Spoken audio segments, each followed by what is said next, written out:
All right, lots of material in the second part of the lessons, all right? You're going to learn all about the basic facts of triangles today. So we're going to fill out this little wheel, and let's get one of the basic facts. Triangles all have 180 degrees, okay? The sum of the interior angles is 180 degrees. Not any more, not any less. Let's talk, I'm going to turn it, well, I'll see if I can turn it. Let's talk from acute, obtuse, and right triangles. You can label triangles two different ways. These are going to be labeled by angles,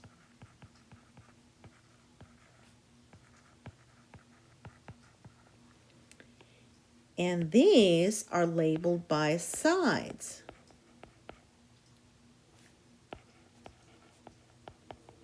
I'll start with the angles. And the writing's going to look weird because I think as I turn my iPad, things are going to change.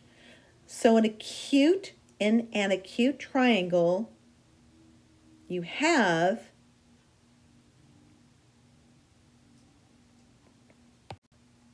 all angles are less than 90 degrees.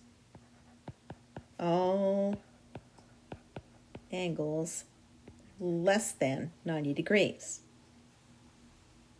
In an obtuse triangle, you have one angle is greater than 90. That would be this one. And then in a right triangle, one angle equals 90 degrees, and that would be this one. The obtuse angle has one angle greater than 90, and in an acute triangle, all angles are less than 90 degrees. But when you add them up, you still get 180. Right now we're going to label the triangles by the sides. We'll do that in green. An isosceles has two equal sides. I marked them with congruency markers. That shows that those two sides are congruent.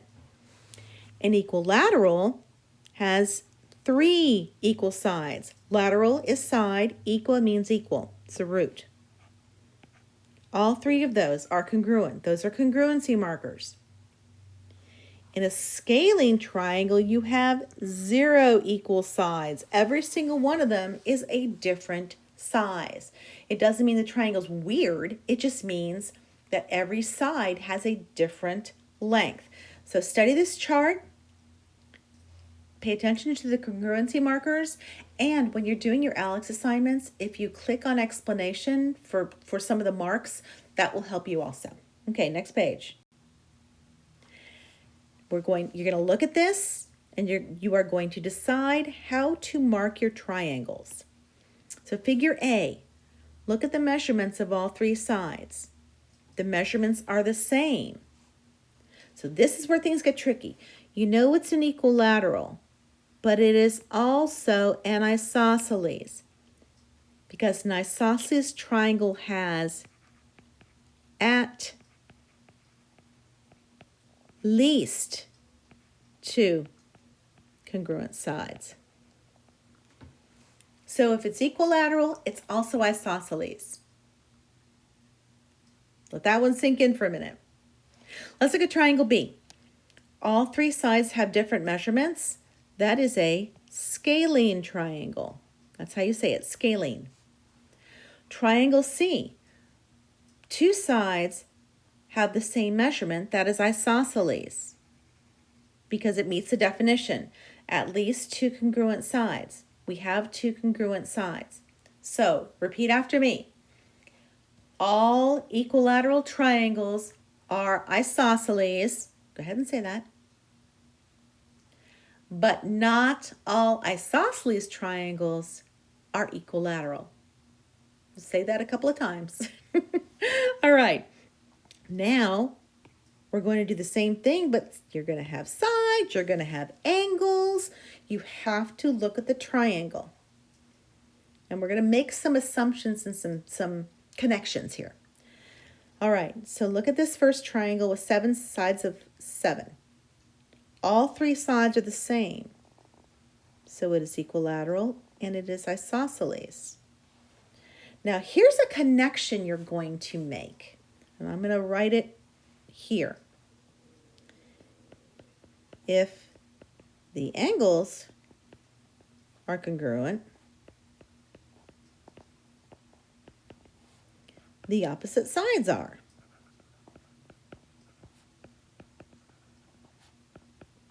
And you're going, Mrs. Gates, what's an opposite side? I'm going to show you right now. This angle in red is opposite that side. I'm going to put a little red mark there. Now I'm going to do another one in a different color. This angle in green is opposite this side. And then this angle in blue is opposite this side. Now all three sides, all three angles are congruent. This is a very special triangle. This is an equilateral triangle. It's also equiangular. If all three angles are 60 degrees, all three sides are congruent. So this is an equilateral as well as an isosceles. This one kind of is a special triangle. Let's look at the one above. Look at the one that is 7, 7, and 7. You know what? All three of those angles are congruent. That's my congruency marker. That curved line indicates how many angles are congruent to the first one. All three angles are congruent. Now, keeping in mind the note I put on the second triangle, which said if the angles are congruent, the opposite sides are congruent, let's look at our next triangle. You have this angle's 40 degrees and this angle's 40 degrees. Those two angles are congruent, which means their opposite sides are congruent. This is an isosceles triangle. We can determine it from the angles. We're putting together the concepts of angles and sides.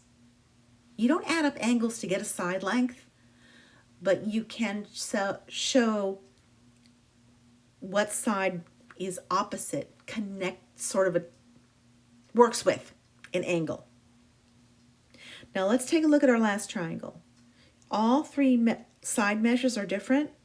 Don't have to worry about angles. It's a scaling. So back to the top of example 2. That triangle had side lengths that were all the same, so it's an isosceles and equilateral triangle. But because it is equilateral, all three angles are also congruent. Let's look at the second triangle. All three angles are congruent, which means all three sides are congruent. Because if the angles are congruent, the opposite sides are congruent. So that was an equilateral and isosceles triangle. The third triangle had two congruent angles. So the opposite sides, I poured the arrows to them, are congruent. It is an isosceles triangle. So I want you to study those three, look things up if you need to. Now the fun part, everybody's favorite formula. We're going to use the distance formula. We're going to determine whether a triangle with the given vertices is scalene, isosceles, or equilateral. Write it all out, okay? Write it all out. I'm going to label every single point. X1, Y1, X2, Y2, X3, Y3. You have to do 3 equations. Each one of these coordinate points is a point on the triangle if I was to graph it on a coordinate plane. Yeah, you can graph it and you can look at it, but you may not be able to exactly determine if it's scalene or if it's isosceles. So let's take a look. So I'm going to do, and I'm labeling everything, PQ equals, there's my square root, my difference of x's. And don't worry if you do x1 minus x2 or x2 minus x1, Just do it the same way for x's and y's.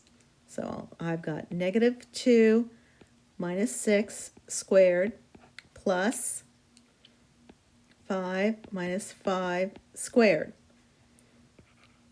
PQ equals the square root of negative 8 squared plus 0 squared. PQ equals the square root of 64, because a negative times negative is a positive. PQ equals 8. So now, all right, once you find that side, you've got to do the rest. I'm going to do QR now. Why not? So, QR equals the square root of 2 minus negative 2 squared plus 0 minus 5 squared. QR equals the square root of 2 minus negative 2 is like saying 2 plus 2. So 4 squared plus negative 5 squared. QR equals the square root of 16 plus 25. QR equals the square root of 41. Leave it there. You do not need the decimal number. Okay, square root of 49 is a perfectly fine answer. Now I'm going to do the last one, which is finding the length of side PR. So PR equals the square root of 2 minus 6 squared plus 0 minus 5 squared. PR equals the square root of 4 squared plus negative 5 squared. PR equals the square root of 16 plus 25. PR equals the square root of 41. So let's look. I have two congruent sides because two lengths are the same. So therefore, this is an isosceles triangle. Now, those of you who are going to take this test in class, I'm probably going to give you the paper copy because I want to see your work. This is a high point problem. There's a lot of work. I want to see the math. Those of you who are taking it remotely, I want you to submit your work. Anybody can guess the answer. I want to know how you figured it out. Okay, so that is going to be part of the requirements. All right, next page. We're going to use what you know about triangle angle measures, and we're going to play with it. So the sum of the interior angles of a triangle is, yes, 180 degrees. You got that on page 1. 180. So to find the value of x, in this case the triangle, the angle, you add up, you can do it two ways. You can do 180 minus 99 minus 30, or you can do it, I like to do it algebra, because I think algebra is simpler. So I'm going to say 99 plus 30 equals 129. 180 minus 129 equals 51. X equals 51. Because every single triangle in the universe has 180 degrees for the sum of the interior angles, you can figure out the missing angle. And you're going to use that later. All right. Now, ooh, interesting. We're going to find the red angle. This is the exterior angle. It is the angle outside of the triangle, but still attached to the triangle. Now you got, again, a couple ways to do it. The red angle is equal to the sum of the two blue angles. The remote interior angles. Okay, new terms. So the measure of angle QRT is equal to the sum of angle RST plus measure of angle RT. RTS. All right, I'm going to play with this a little bit. Let's put some numbers in here. I also want to show you something different. How many degrees are in a triangle? 180. So if you don't remember how to do it this way, you can do it a different way. Where I want you to remember that angle, the measure of angle SRT, I'm going to make that one green, equals 180 minus measure of angle RST minus the measure of angle RTS. Basically, the green angle equals 180 minus the two blue angles. And what can you tell me about the green angle and the red angle? They're a linear pair. So if you remember linear pairs, you can find the green angle, subtract that from 180, and get the red angle. All right, let that sink in. We'll go over in class if we need to. So now we're going to apply it. Find the value of x. Okay, we know that, let's see, I'll even keep the colors the same. This angle equals this angle plus this angle. No, they're not congruent, and I apologize for using congruency markers, but I'm just coloring them. Okay?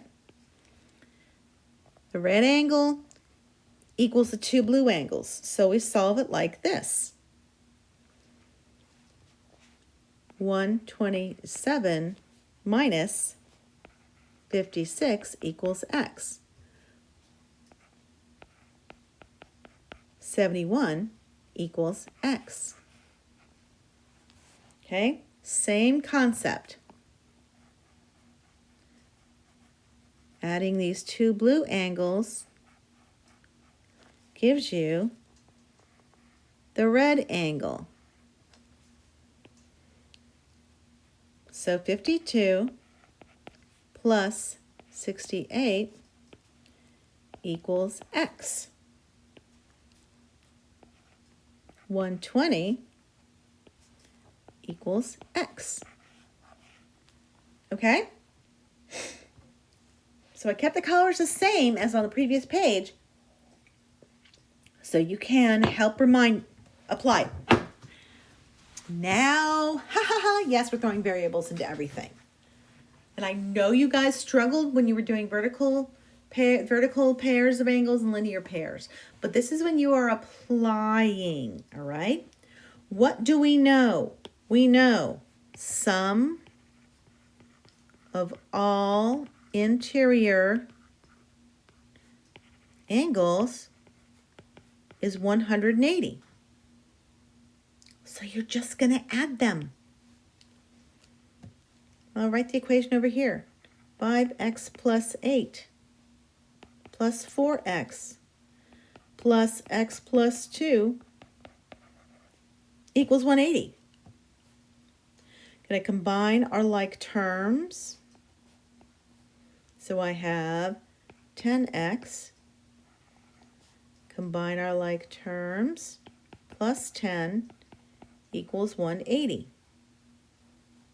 I've got the x on one side, do the algebra.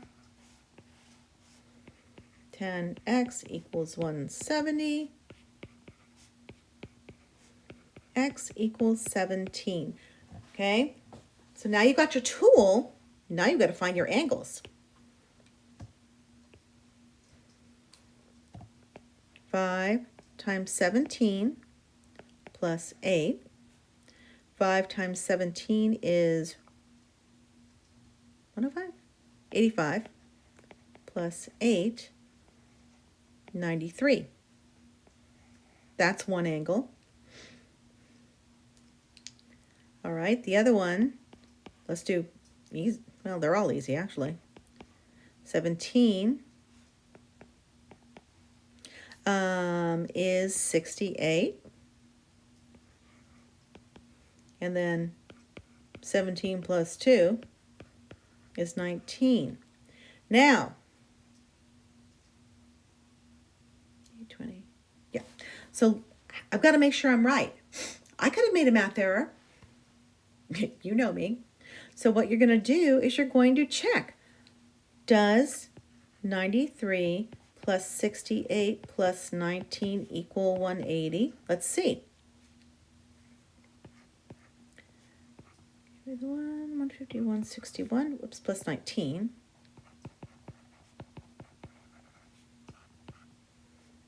Yeah, it does. There's my check. I plug it in, I plug in the angles.